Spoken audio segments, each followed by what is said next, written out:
So we're working now on the industries. We've got 27 of those going now. No longer get the effects of military austerity. Ah, yeah, that. I was like, hang on, didn't I stop that already? No, we're going to keep that military austerity going. The civilian stuff we want to turn on, but the military we don't. And I'm definitely not increasing the civilian budget. I'm just not going to decrease it anymore.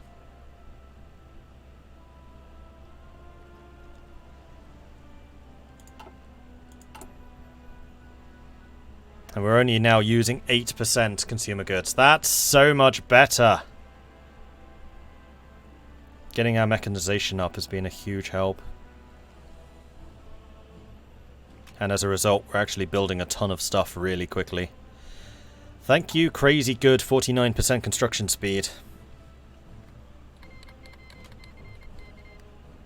The People's Movement for the Liberation of Angola declared war on the National Union for the total independence of Angola. Surely that's the same thing. The liberation of Angola versus the total independence for Angola. Crown cooperatives done, so let's get the industrial modernization so we can get those civilian factories into action. Although our efforts to bring the factories of Central Siberia into the modern age were mostly successful, the fact remains the equipment used in these facilities are woefully inadequate, and no amount of polishing and ad hoc repairs will fix the problems caused by the unrelenting march of time. Therefore, it's necessary that we take the effort to completely finish the modernization of our industry by improving the equipment and machinery therein. Once His Majesty's workforce has the finest, most cutting-edge mechanical tools available at their disposal, the efficiency of the kingdom's factories will soar beyond what they have previously been capable of. Do it. Do it now.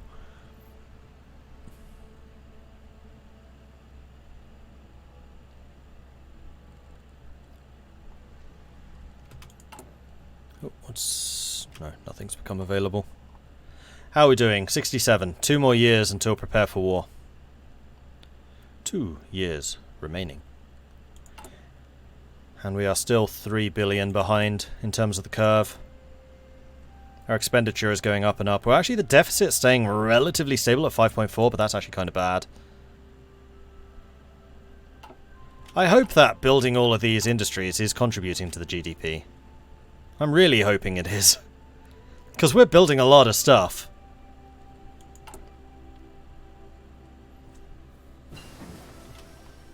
And there's resource extraction 3. That's going to be getting us even more resources. Right, so you are now fully up to date. We can research the military construction. I think that's going to be the next step for us. The advent of new equipment and technology has allowed us to quickly produce tanks, artillery and other weapons of war. Because we're going to need to switch to military factories once the civies are done. How long do we actually go to war? 69. 2 years. Industrial modernization done. Let's do the foundries of Novosibirsk.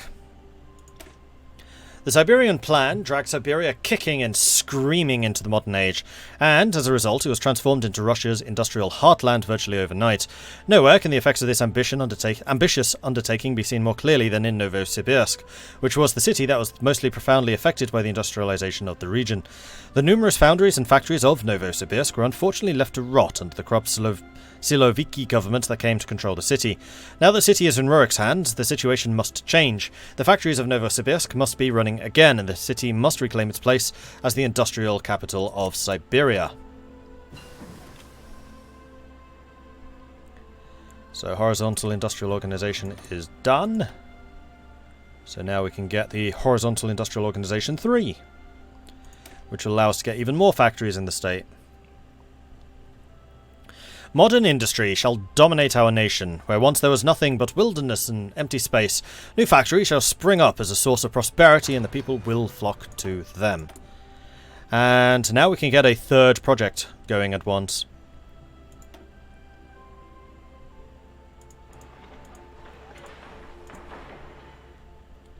So I'm actually going to get some more civilian factories going because we don't have the research for the militaries done yet. How far behind are we? 2. So it's probably going to be 68 that we actually start doing that.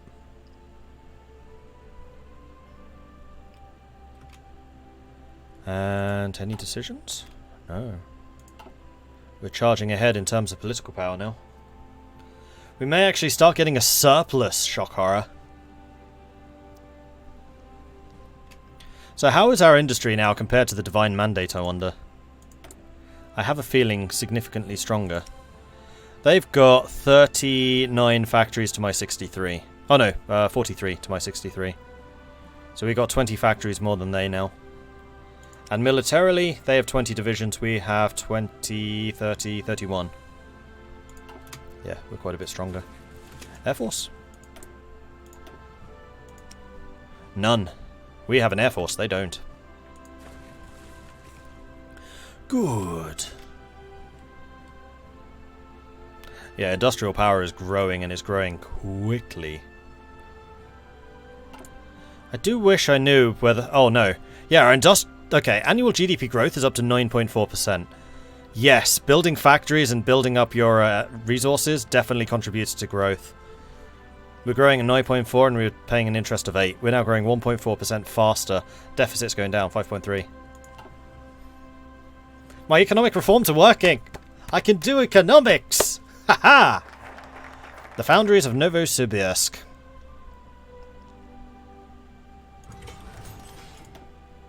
Now we can do the improved agricultural mechanization. The kingdom's agriculture is in a sorry state, to put it mildly. To put it another way, our farmers are forced to make do with tools and methods that would not seem out of place on farms 500 years ago. While His Majesty is well known for his appreciation of Russia's ancient customs, some things are better left in the past if they're going to actively harm our agricultural output. The king believes that a full-scale mechanization of his realm's agriculture is in order. This process will no doubt be expensive, but any price is worth paying if it involves getting more food on the table faster. Our farms will become renowned throughout Russia for their efficiency. Do it. Do it now. And we have got 3 military factories, so... 1, we want more tanks. So I think that we need to focus the tank production. I'm actually somewhat tempted to put another one onto tanks. We also have enough rubber where we could get another plane or 2 going. Yeah, we could even get 3 planes. You know what? I like this. 3 planes a week. Cool. 1.7 tanks a week. And that's at half efficiency. It's going to take a little time to get those up, because we've gone mostly for like just output, so building up that efficiency does take time.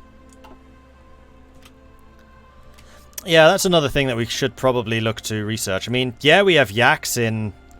They're kind of old. But I would counter that with, we have planes. They don't.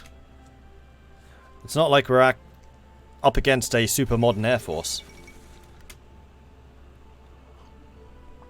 Ziaur Rahman wins the 1967 Indian elections.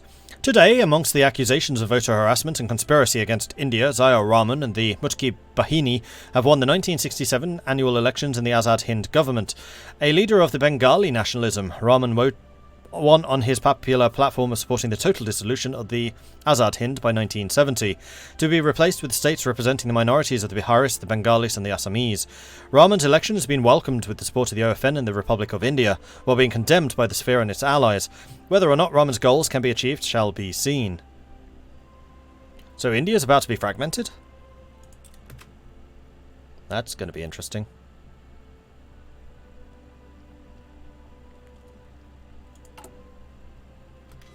And we have a bunch of army experience again. So, Shield Maiden divisions. I think what I'm going to do is I'm going to switch you guys entirely to elite infantry now. They're more expensive, but we have the industry to support this. This is fine.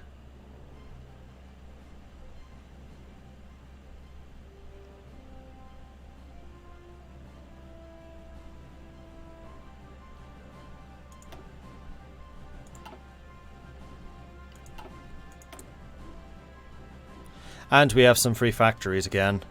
One of the things I am tempted to do is put an airbase on the frontier here. We'll do that. And then I think it's possibly time for some more infrastructure. Get these resources exploited properly.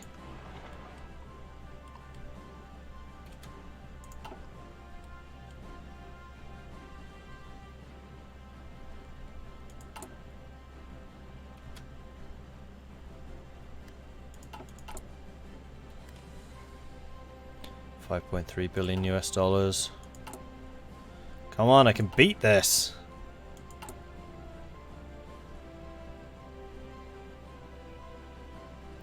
We just got to keep growing. And in fact, once we start building military factories will grow even faster because mills are so much cheaper than civies. So much cheaper. Mass production methods done.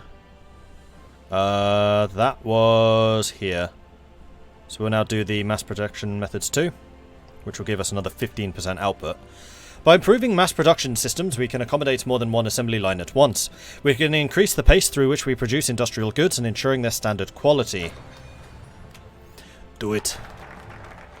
And the agricultural mechanization is done. So now we can unshackle the unions. Oh, I see. You have to be Lydia to get the councils into guilds. So what would the difference have been? Royal Union subdued for royal guilds would be consumer goods, factory construction speed would go up, production efficiency would go up, and factory output would go up. Whereas unshackling the unions will increase resource efficiency, will decrease the number of consumer goods. Damn. Stability goes up, but we don't need that. Construction speed goes massively down. I'm actually tempted not to take this,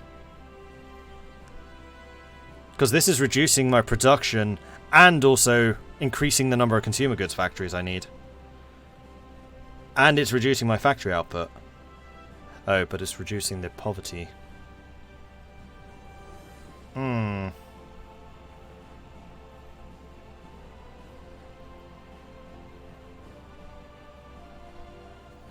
poverty is a problem. Is it worth 10%, no, sorry, 7.5% construction speed and 5 consumer goods? Yeah, Lydia's ability here is so much stronger. But I do like the idea of getting the poverty reduction, because the poverty is really bad. We're currently on the 50 to 80 poverty route, and that is reducing our construction speed by 25%. If we can get to the 2550, that's going to increase it by 5% right there. It's also going to increase the amount of income, which is going to be a massive boost to our finance. Yeah, poverty down is really, really good. You know what? I think that this calls for another session of the Sobor. Are we going to take that or not? Should we take this law? Yes. Trade. Unions. Good. Poverty. No, man. Let's go TUs. TU is good. Poverty. Bad. No. More building. And this is just going to be a 1-minute poll. So we've got, shall we take this law? Trade unions are good, poverty bad. That means we're taking that law. Or we're saying no, and we're just going to focus on outbuilding our problems. Like, both of them are viable. I think that short term, the faster construction is going to be better, but long term, the less poverty is going to be better. So vote, vote, vote. Get your votes in.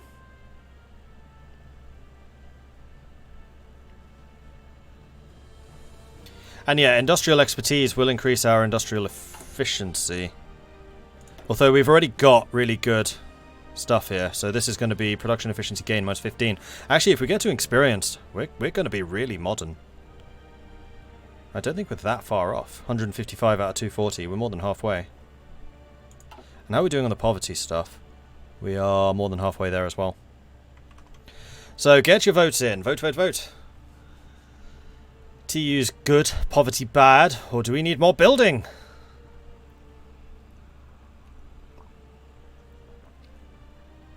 This is actually a really interesting political discussion. Like, both of them are completely viable.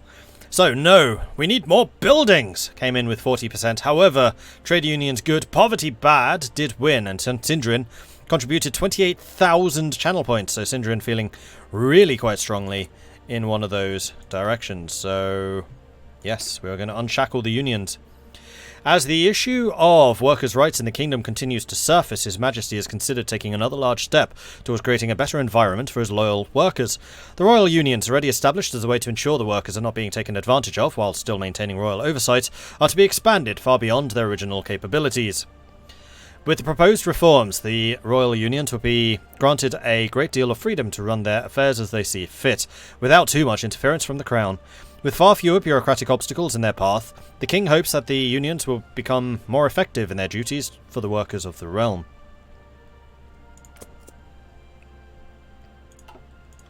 Okay, and we have another decision, which is more education, which also moderately increases GDP.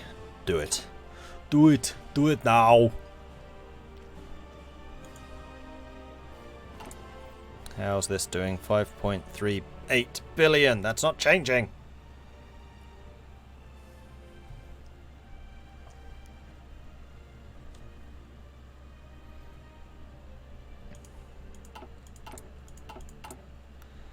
Meanwhile, the construction continues. We're about to finish our airbase. There it is. And now we're doing the infrastructure and finishing off the factories of Barnaul.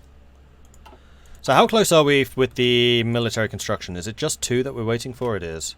So once that's done, all of our industry is going to be dedicated to military production. And at that point, it's actually going to be manpower that becomes our issue. We have available planes. Oh, we have loads of them. Sweet. I'll take another wing of 100 then, please. And in fact, are you trained? You are not. You should be. Ah, there's the icon. I was wondering where that was. No longer get the effects from military austerity. Okay, we'll turn that off again in a minute. Economy. Austerity off.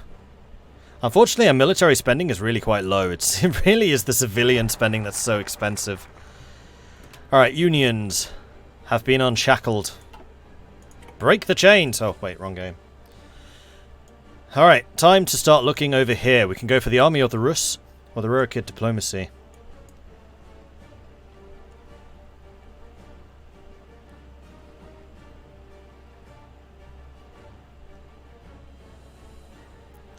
And I'm actually tempted to make this about diplomacy. See if we can get some trade deals going.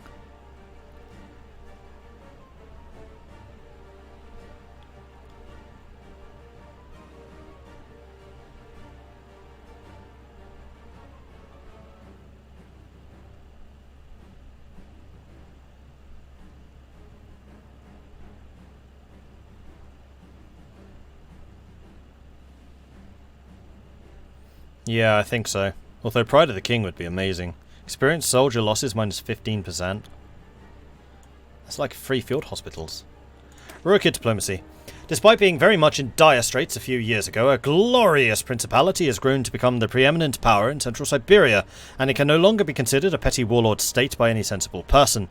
To further cement his realm's legitimacy on the global stage, Rurik II wishes to begin making diplomatic overtures across the globe. With a few honeyed words, his diplomats may be just able to find some powerful friends willing to take our claim to Russia seriously. All that has to be done now is to make the arrangements. And yeah, if we can get some more investment into the country, that would be great. We have plenty of political power to spend on this if that becomes a thing.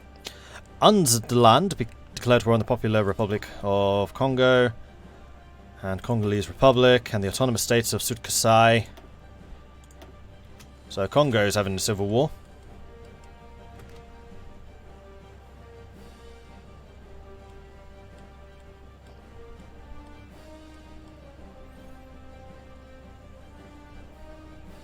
And how's construction of that tank division coming along?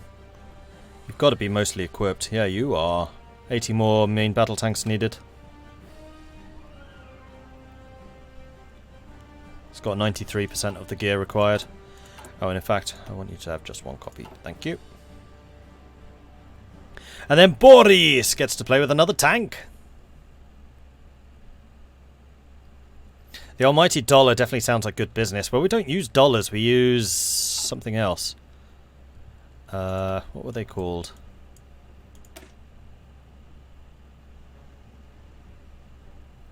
Grivna.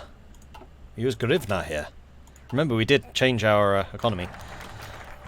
Rurik diplomacy, our best side. Royal Ministry of Architecture, Pyotr Bavonsky speaking. Is that any way to address your king, Baranovsky? For shame! The old king's speech was notably slurred even from behind the telephone. Baranovsky sighed. He still didn't know what to expect from the old man when he was drunk.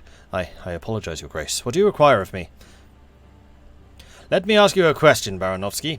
How can I claim to be the rightful sovereign of all the Rus when the world doubts my authority?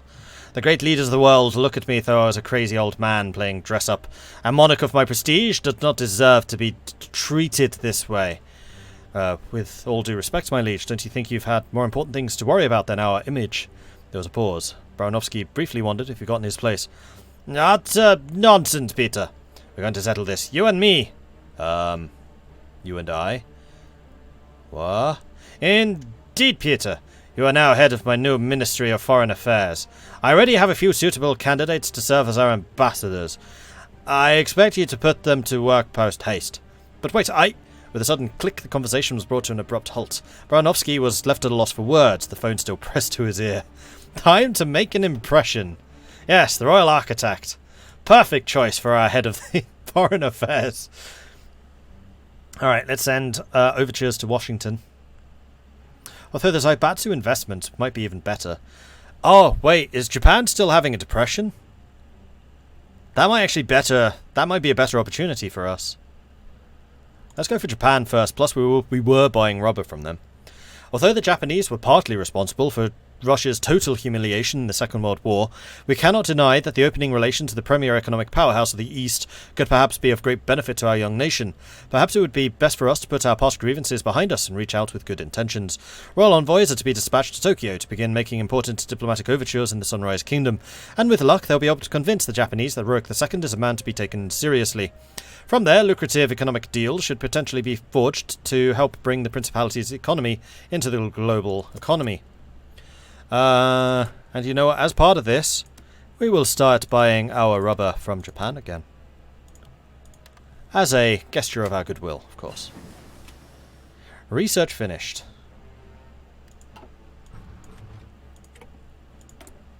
That was the end of the military... No, it's not. We've got one more. 181 days. Yeah, I was roughly right. 1968 is when we're going to start building our industry. Wow, this feels like... Hearts of Iron again. Like 30 years. 1969 is when we declare war as opposed to 1939. Military factories are being upgraded to the latest technology stolen from the civilian factories around the world. Soon we'll have the best machines that money can buy.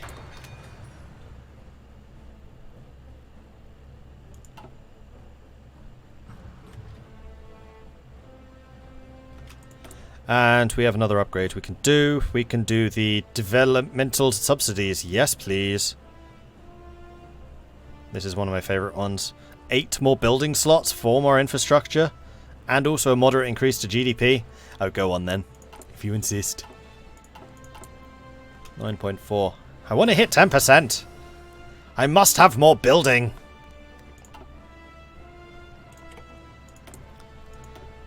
That was the horizontal. We are now up to date. Okay, I'm going to start researching better planes. Wait, I can't. I need jet engines. Oh my gosh, I'm not even using jets yet. Okay, I had not realised that. Wait, are these more expensive? No, same price.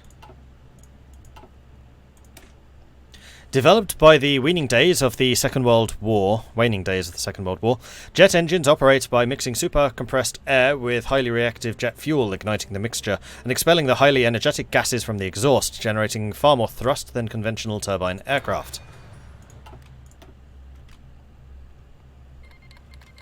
Zimbabwe declared war on the Botswana-Zimbabwe Democratic Front. Can we buy blueprints? I don't know. I don't think I'd want to, though, because that would cost me... Yeah, potentially. That would cost me civilian factories, though, and I don't really want to spend those. Not at this juncture, anyway.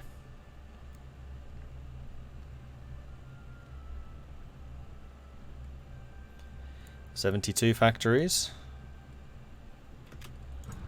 Yeah, how's the occupation territories going? It's only here. And you have no resistance. So we can definitely switch you to civilian oversight, and you will be just fine.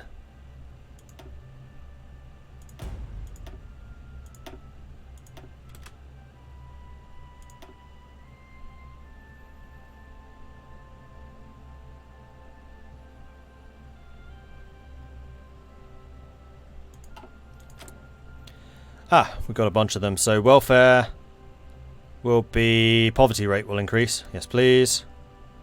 And another poverty. Yes, please. Cool. How are we doing on the poverty rate? We are at 169 of the 240. Which is the next one that's going to go up? 225. Agricultural is about to go up. Yep, agricultural will be the next one. We're only 15 points away. Emissaries to the Rising Sun. Finished. So we can get a friend in the steppe, which would be to Kazakhstan. Or we could get the Zaibatsu investment. I think we'll do the Zaibatsu. The Zaibatsu wield a great deal of influence in Japan's economic machine, and their economic ambitions hold great weight in the sphere. The king's economic advisors have proposed making attempts to reach out to the Zaibatsu to see if they're interested in making investments in central Siberia. This region is incredibly rich in natural resources, and thus our nation has much to offer them. All we have to do is to convince them of the fact that there is much money to be made here in Siberia, and the door to cooperation with these powerful economic forces of nature will officially be open. Although some in Rurik's court are distrustful of Zaibatsu, he is convinced that they are no longer a threat, as long as their requests are not too demanding. Hidden away inside the Foreign Office, Peter Baranovsky sat working at his desk with a pen incessantly scratching against a piece of paper. He was not pleased when he heard a rude interruption to his important business. Looking up from his work, he was surprised to see an envoy he had sent to Japan earlier that month had returned in one piece. His astonishment was only heightened when he learned that they had succeeded in their task. They had forged a diplomatic connection with the Empire to the east. Such news, Baranovsky assumed, could only be good for the future of the kingdom he served. Yet, as so often the case for the foreign minister, there was plenty more work to be done. After all, Baranovsky knew that communications on their own would not improve the economy of the kingdom. Relations with Japan are increased. And we can do some... Wait, what are you... No, you're not saying anything's available. We're good. 100% stable. We are now completely stable. Huzzah! Right, we lost some factories because of the thing. You wanted to know about the agriculture. So we're currently on basic mechanization, which is costing us 10% consumer goods factories. So once we get to mass mechanization, that will go down to just 5%. It will also decrease the monthly population decrease. Or rather, increase the amount of population we generate every month, I think. Factory and dockyard output penalties are also gone, and we'll also regain 10% recruitable population factor as we have less people in the fields working the farms.